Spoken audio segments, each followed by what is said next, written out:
ओम गण गणपतेय नमः. श्री गणेशाय नमः. मंडळी, चातुर्मास हा व्रतवैकल्ये व सण उत्सवांचा काळ मानला जातो. श्रावण महिन्यात व्रतवैकल्यांची रेलचेल असते. भाद्रपद महिन्यात हरतालिका पूजन, गणेश चतुर्थी, राधाष्टमी, परिवर्तनी एकादशी, वामन द्वादशी साजरी केल्यानंतर भाद्रपद चतुर्थीला अनंताचे व्रत करण्याची प्राचीन परंपरा आहे. श्री विष्णूंना अनंत संबोधले जाते, त्यामुळे या चतुर्दशीला अनंत चतुर्दशी असे म्हणतात. भाद्रपद शुद्ध चतुर्दशी या तिथीला अनंत चतुर्दशीचे व्रत केले जाते. हे व्रत आचरण्यामागे विशिष्ट कारण, उद्देश असल्याचे सांगितले जाते. या व्रताचरणात श्री विष्णूंसह शेषनागाचे पूजन केले जाते. महाराष्ट्रात गणेशोत्सव मोठ्या प्रमाणात साजरा केला जातो. लोकमान्य टिळकांनी एका विशिष्ट उद्देशाच्या पार्श्वभूमीवर सार्वजनिक गणेशोत्सव सुरू केला.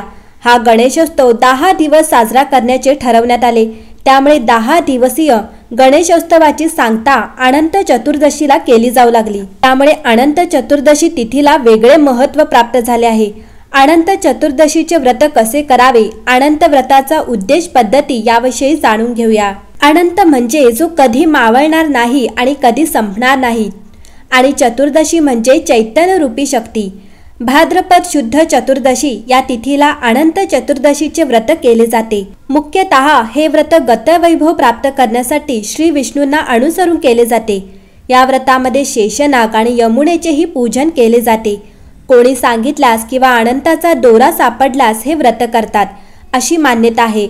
यंदा 17 सप्टेंबर 2024 रोजी अनंत चतुर्दशीचे व्रत आहे. त्या दिवशी हे व्रत आचरावे असे सांगितले जाते. मंडळी, अनंत व्रत किंवा अनंत चतुर्दशीच्या व्रताची मुख्य देवता अनंत म्हणजे श्री विष्णू असून शेषनाग आणि यमुना या अन्य देवता आहेत. या व्रताचा कालावधी 14 वर्षांचा आहे. या व्रताचा प्रारंभ कोणी सांगितल्यास किंवा अनंताचा दोरा सहजपणे सापडल्यास करतात आणि मग ते त्या कुडात सुरू होतो. अनंताच्या पूजेत 14 गाठी मारलेला तांबडा रेशमाचा दोरा पुसतात. पूजेनंतर दोरा यजमानाच्या उजव्या हातात बांधतात. चतुर्दशी पौर्णिमायुक्त असल्यास विशेष लाभदायक ठरते असे सांगितले जाते. या पूजेची मांडणी चौरंगावर सर्वतोभद्र मंडल काढतात. त्यावर पूर्ण पात्र ठेवून अष्टदल काढले जाते. त्यावर 7 फणांचा दर्भाचा अंकुराने युक्त शेषनाग ठेवून त्याच्या पुढे हळदीने रंगविलेला 14 गाठींचा दोरा ठेवतात. कुंभाला वस्त्राने वेष्टन करतात. कुंभातील पाण्याला यमुना मानले जाते. शेष व यमुना यांची पूजा झाल्यावर विष्णूची 16 उपचारांनी पूजा करतात. अंगपूजा, आवरण पूजा, नामपूजा अशा आणखी अंगभूत पूजांचा यात समावेश केला जातो. पुष्पांजली झाल्यावर अर्घ देतात. प्रार्थना करून 14 गाठींचा दोरा हातावर बांधतात किंवा गळ्यात धारण करतात. वडे आणि घारगे यांची वाण देतात आणि व्रतदेवतांचे विसर्जन करतात. प्राचीन नागपूजक लोक वैष्णव धर्मात आल्यावर ही पूजा व्रतरूपात आली असावी असा संकेत मानला जातो. अनंताचे व्रत करण्याचा दिवस म्हणजे देहातील चेतना स्वरूप क्रियाशक्ती विष्णुरूपी शेषनागाच्या आशीर्वादाने कार्यरत करण्याचा दिवस. या दिवशी विष्णूच्या क्रियाशक्तीरूपी लहरी कार्यमान असतात. शेष देवता विष्णू तत्वाशी संबंधित पृथ्वी, आप आणि तेज या लहरींची उत्तम वाहक मानली जाते. म्हणून शेषाला या विधीत अग्रगण्य स्थान दिलेले आढळते. या दिवशी ब्रह्मांडात कार्यमान असणाऱ्या क्रियाशक्तीच्या लहरी सर्पिलाकार रूपात असल्याने शेषरूपी देवतेच्या पूजा विधानाने या लहरी त्याच रूपात जीवाला मिळणे शक्य होते. पुरुषांनी आपल्या उजव्या तर महिलांनी आपल्या डाव्या हातावर हा दोरा बांधावा. मंडळी, या अनंत व्रतातील दोऱ्याचे महत्त्व काय, तर मानवी देहात 14 प्रमुख ग्रंथी असतात.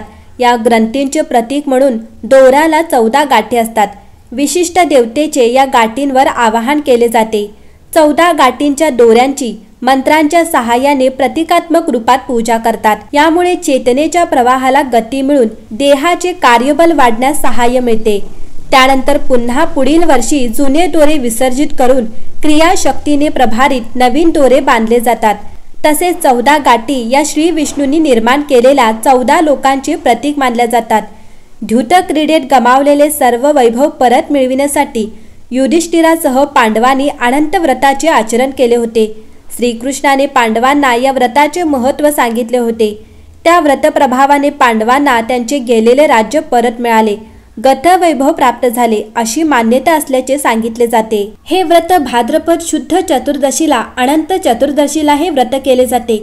इतर व्रतांप्रमाणे हे व्रत सर्व मंडळी करत नाहीत, कारण हा एक वसा आहे, तो आचरणात आणणे काहीसे कठीण आहे, म्हणून काही कुटुंबापुरते हे व्रत मर्यादित राहिले आहे।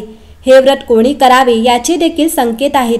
अनंताचे व्रत हे पुरुषांनी करावयाचे काम्य व्रत आहे। हे व्रत सलग 14 वर्षे करावे लागते। एखाद्या वडीलधाऱ्या अधिकारी व्यक्तीने हे व्रत सांगितल्यास अथवा अनंताचा दोरा अचानक सापडल्यास हे व्रत केले जाते।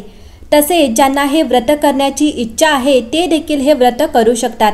मात्र एकदा हे व्रत करण्यास प्रारंभ केला की ते कुळामध्ये अखंडितपणे केले जाते। 14 वर्षानंतर उद्यापन करून न थांबता पुन्हा ते चालूच ठेवले जाते।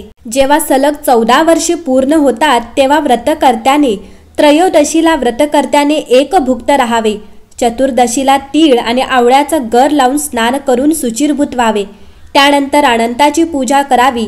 त्या रात्री अश्वत्थामाच्या समिधा, तीळ, यव, व्रीही, घृत यांनी व्रतदेवतांसाठी हवन करावे। नंतर सर्वांनी कथा श्रवण करावे। पौर्णिमेला पुन्हा अनंताची विधिवत पूजा करावी। आचार्यांची पूजा करून त्यांना यथाशक्ती दक्षिणा द्यावी। शेवटी सर्व ज्येष्ठांचे आशीर्वाद घ्यावेत। भगवान विष्णूंचे स्मरण करून व्रतकर्त्याने पारणाचे भोजन करावे।